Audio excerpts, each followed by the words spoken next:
Et bonjour à tous, alors aujourd'hui on va voir comment utiliser Python pour faire de la traduction de texte.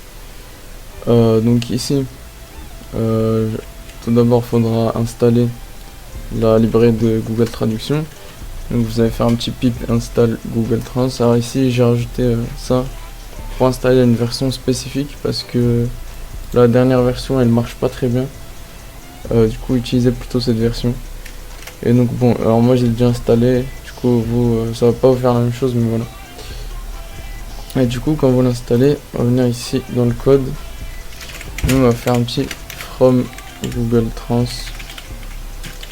import translator. Ensuite on crée un objet, une instance de l'objet translator.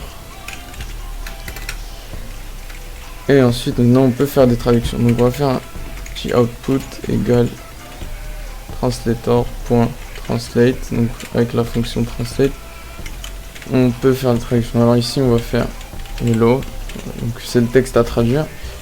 Ensuite vous pouvez rajouter donc un paramètre qui est dest, et du coup vous pourrez mettre la langue de destination. Par exemple si je veux mettre French, et ensuite on va printer cet output. Ah, c'est très simple. Ensuite on va aller ici et je vais exécuter mon code. Alors je sais pas ce que vous utilisez vous, peut-être vous utilisez un IDE, moi j'utilise juste CMD. Donc voilà, on exécute et ça nous donne un objet bizarre, translated égale nanana. Donc ça détecte aussi la langue d'origine.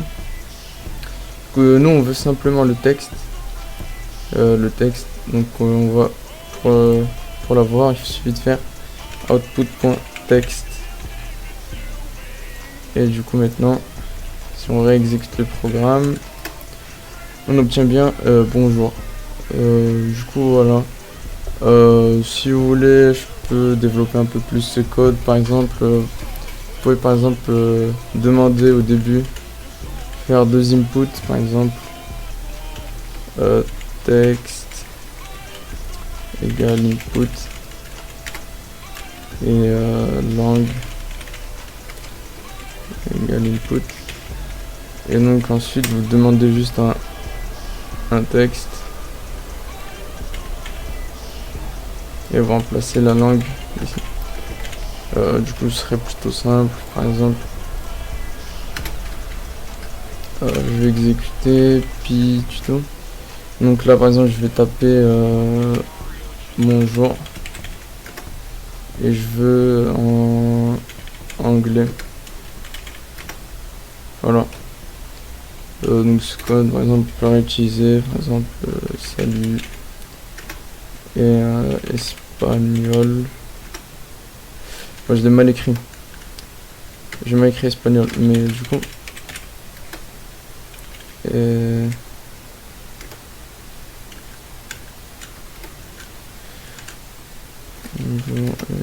voilà, ES. Donc vous pouvez utiliser aussi des raccourcis pour les langues. Par exemple le français ça va être FR. Et donc voilà, on a un traducteur de langue simpliste qui marche. Et du coup vous pouvez par exemple l'utiliser dans un bot Discord ou ce que vous voulez.